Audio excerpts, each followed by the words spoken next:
किसी शायर ने कहा है कि तू इधर उधर की न बात कर, ये बता कि काफिला क्यों लूटा। मुझे राहजनों से गिला नहीं, तेरी रहबरी का सवाल। ये मशवरा देता हूं मुसलमानों को कि किसी के बहकावे में आके कोई गलत कदम मत उठाना। कानून बनते हैं, हमेशा बनते रहेंगे, बदलते रहेंगे। ये देखो कि आपको अच्छे नुमाइंदे कैसे मिलेंगे। किसी के भड़काऊ में आके किसी के साथ लड़ने मत जाना, लेकिन ये देखो कि आपकी नुमाइंदगी बेहतर कैसे होगी आइंदा। आप अपने में अच्छे लोगों को कब आगे लेके आएंगे जो आपकी बात हुकूमत के सामने रख सके। हमने जो जायदादें वक्फ की, जो सोशल मीडिया पे लोग कह रहे हैं कि जी वो वक्फ तो इस्लामी मुल्कों में नहीं आ रहे, मक्के में जाओ, सबसे बड़ी मस्जिद में वो जो आज सबसे बड़ा टावर बनाया ना, जिस पर घड़ी लगाई है, उसमें दिन में 200 बार डिस्प्ले पे लिखा होता है कि ये वक्फ है अल्लाह के नाम के ऊपर की मस्जिद। उनमें जितने मुसलमान एमएलए हैं, चाहे वो आंध्रा के हों, चाहे वो बिहार के हों, चाहे वो अलग अलग सूबे को हो, उनमें से किसी तुम्हारे नुमाइंदे ने अपनी पार्टी से इस्तीफा नहीं दिया। ये नहीं कहा कि जी मैं इसके खिलाफ हूं। वो तो सारे अपनी जगह आराम से मिठाई खा रहे हैं और मुसलमानों को कह रहे हैं भी तुम धरने लगाने के लिए तैयार ना हो। वक्फ बोर्ड जो मर्जी कानून पार्लियामेंट बनाए।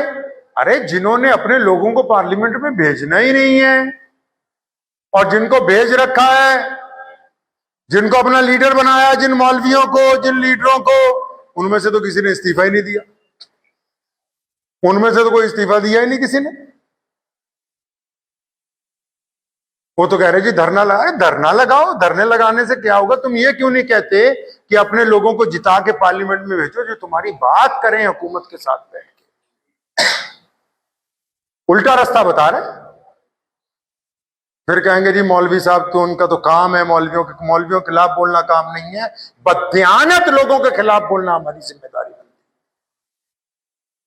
पिछले 75 सालों में जितने सूबों के वक्फ बोर्ड हैं, बताओ किसी मुसलमान को उन्होंने लोन पर पैसे दिए बिना सूद के कि तुम कारोबार कर लो? किसी मुसलमान को घर बना के दिया गरीब को? किसी सूबे में मुसलमानों को अस्पताल बना के दिए, कॉलेज बना के दिए, कोई यूनिवर्सिटियां बनाई हैं? अरबों रुपए की वक्फ की जायदाद खुद खा गए। अब कह रहे जी मुसलमानों को कि तुम धरना लगाओ। धरना गरीब मुसलमान लगाएं, 5 स्टार होटलों में ये ठहरे। कानून की पेचीदगियां उनको समझाओ जिनका किया कुछ नहीं 70 साल में। पूरे वक्फ एक्ट बिल में सिर्फ एक बात ज्यादती की नजर आई, जिसमें यह कहा हुकूमत ने कि गैर मुस्लिम मेंबरान को भी लेंगे। लेकिन ये जो मुसलमान मेंबरान पार्लियामेंट में मौजूद हैं या वो जमातें जो अपने आप को मुसलमानों का हमदर्द कहती हैं, उनमें जितने मुसलमान एमएलए हैं, चाहे वो आंध्रा के हों, चाहे वो बिहार के हों, चाहे वो अलग अलग सूबे को हो, उनमें से किसी तुम्हारे नुमाइंदे ने अपनी पार्टी से इस्तीफा नहीं दिया। ये नहीं कहा कि जी मैं इसके खिलाफ हूं। वो तो सारे अपनी जगह आराम से मिठाई खा रहे हैं और मुसलमानों को कह रहे हैं भी तुम धरने लगाने के लिए तैयार ना हो। अगर ज्यादती ना की होती, वक्फ क्या है? वक्फ का मालिक वक्फ बोर्ड नहीं है। सरकार को भी कहना चाहता हूं, वक्फ बोर्ड मालिक नहीं है, हुकूमत मालिक नहीं है। हमने जो जायदादें वक्फ की, जो सोशल मीडिया पे लोग कह रहे हैं कि जी वो वक्फ तो इस्लामी मुल्कों में नहीं आ रहे, मक्के में जाओ, सबसे बड़ी मस्जिद में वो जो आज सबसे बड़ा टावर बनाया ना, जिस पर घड़ी लगाई है, उसमें दिन में 200 बार डिस्प्ले पे लिखा होता है कि ये वक्फ है अल्लाह के नाम के ऊपर की मस्जिद। कौन कहता है कि वक्फ नहीं है इस्लामी मुल्कों में? दुनिया की बड़ी दोनों मस्जिदें, मस्जिद हरमैन मक्का शरीफ और मस्जिद नबी मदीनतुल मुनव्वरा, वो भी मुसलमानों के वक्फ है। उनमें भी लिख के लगाया गया है कि वक्फ इल्लाह है, ताकि मुसलमानों को पता हो ये किसी बादशाह की मलकियत नहीं है। बादशाह ने लिखा है, जो हमारे एक्ट में कि बादशाह, मक्के का बादशाह कस्टोडियन है। कस्टोडियन मतलब रखवाला है, वक्फ बोर्ड मालिक नहीं है।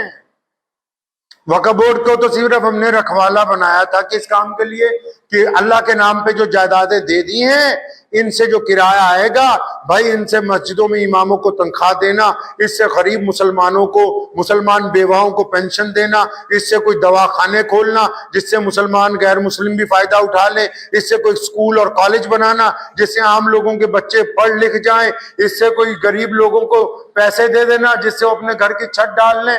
तो किसी वक्फ बोर्ड ने कुछ ऐसा तो किया नहीं है। रंज तो उस पे होता है ना, कुछ सही काम कर रहा हो तो उसके साथ ज्यादती हो गई। चमन के वो खुद परस्त माली जिन्हें खिजा रास आ गई हो, वो क्यों कर ये दुआ करेंगे चमन में फसलें बाहर आए।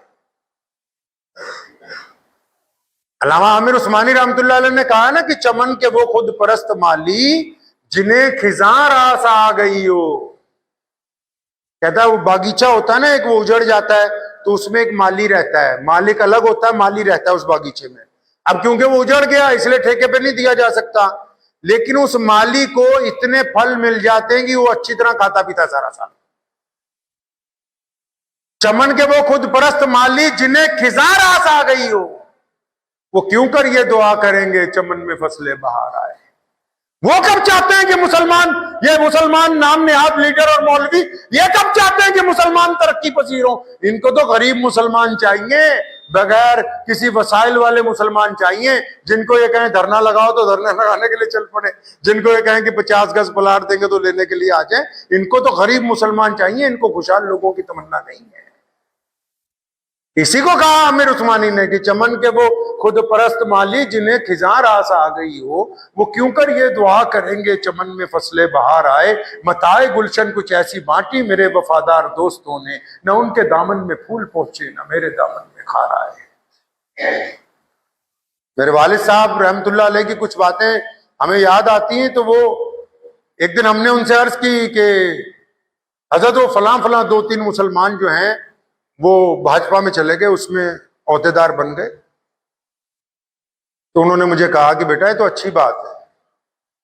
तो मैं कहा अच्छा जी, तो क्या अच्छी बात है कि जब कभी ये हुकूमत में आएंगे तो ये मुसलमानों की बातें हुकूमत के सामने रखें, ये मुसलमानों के जज्बात की तर्जुमानी करेंगे। जब कभी इनको मौका मिलेगा तो ये मुसलमानों के, लेकिन यहां जो उसमें शामिल है वो भी मुसलमानों की तर्जुमानी ना कर सके, वो भी हुकूमत को ना बता सके भी हमारी जरूरतें क्या हैं, हम क्या चाहते हैं। हुकूमत तक तो अपनी बात पहुंचाने का मसला है ना भी कौन लोग अच्छी तरह अपना मुकदमा पेश कर सकेंगे। आपने अच्छे वकील ही नहीं बनाए। मिसाल के तौर पे जब चुनाव आया आपने कहा कि हम तो अपनी बरादरी के नाम के ऊपर खड़े होंगे,